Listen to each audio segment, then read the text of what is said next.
बहनों और भाइयों, जैसे जैसे चुनाव की तारीख नजदीक आती जा रही है, कांग्रेस के हौसले पस्त होते जा रहे हैं और अब उन्हें एहसास हो गया है कि हरियाणा में उनकी दाल नहीं गलने वाली है। यहां की माताओं बहनों ने एक नारा दिया है कि मेरा हरियाणा नॉन स्टॉप हरियाणा। हरियाणा का विकास ऐसे ही नॉन स्टॉप चलना चाहिए।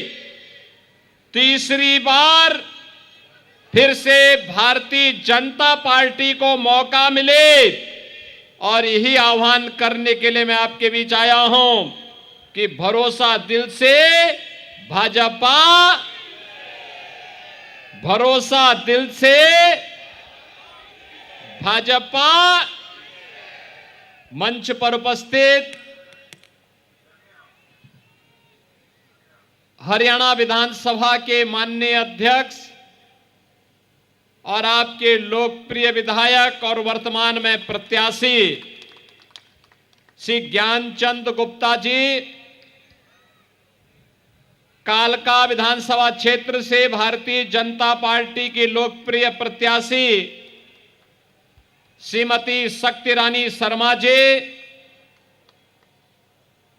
हिमाचल प्रदेश के हमारे पूर्व मुख्यमंत्री माननीय श्री जयराम ठाकुर जी,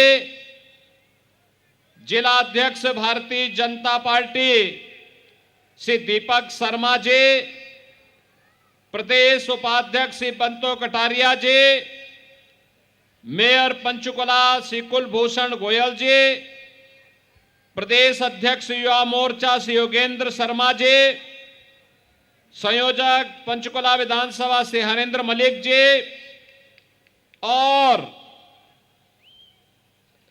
जिनकी आवाज ने पूरे देश और सनातन धर्मावलंबियों को अभिभूत किया, जो राम को लाए हैं,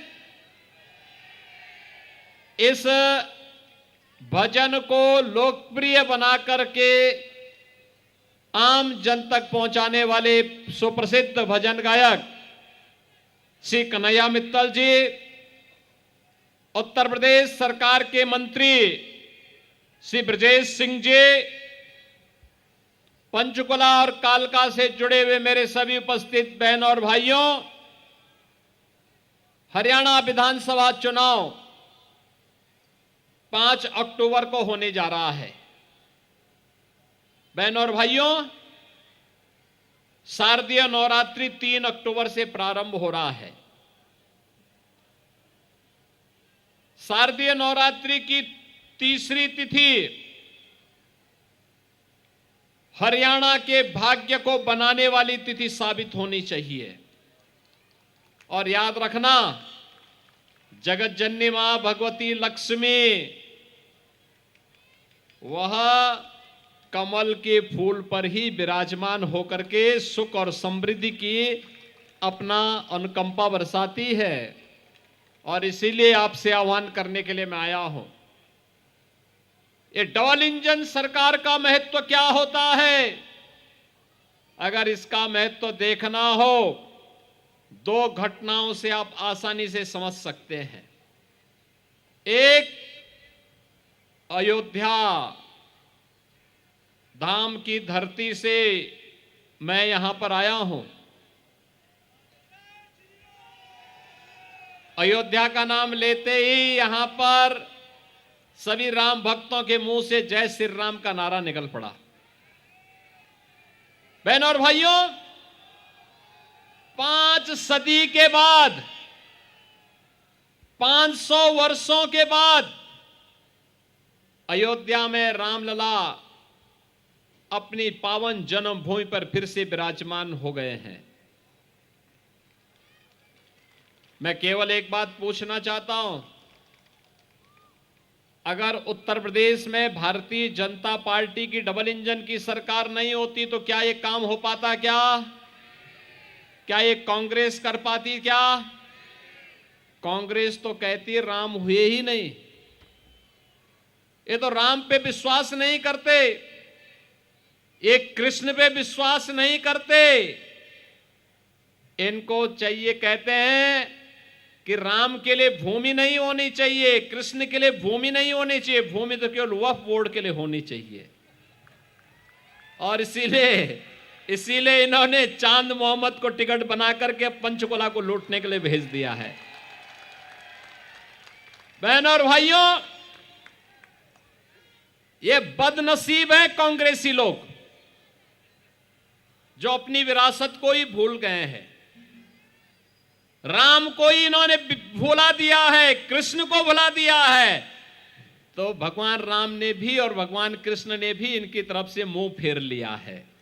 कहो जाओ, अपनी दुर्गति को प्राप्त हो जाओ। और इसीलिए आज मैं आपसे कहने के लिए आया हूं कि कांग्रेस को भी देश ने भी, हरियाणा ने भी और यूपी ने भी 60 वर्ष से अधिक समय तक शासन करने का अवसर दिया था। प्रदेश में भी और केंद्र में भी उन्होंने राम जन्मभूमि की सुध नहीं ली, आपके विकास की सुध नहीं ली, आपके लोक कल्याण की सुध नहीं ली। ये केवल अपना भरते रहे, अपने परिवार के नाम पर करते रहे, बाकी किसी के नाम से इनको कोई लेना देना नहीं था। लेकिन बहनों और भाइयों, जैसे ही 2014 में मोदी जी देश के प्रधानमंत्री बने, 17 में मोदी जी के आह्वान पर यूपी के अंदर सरकार बनी, अगले 2 वर्ष के अंदर, मात्र 2 वर्ष के अंदर डबल इंजन की सरकार ने 500 वर्षों की समस्या का समाधान कर दिया और अयोध्या में रामलला का विराजमान हो गया।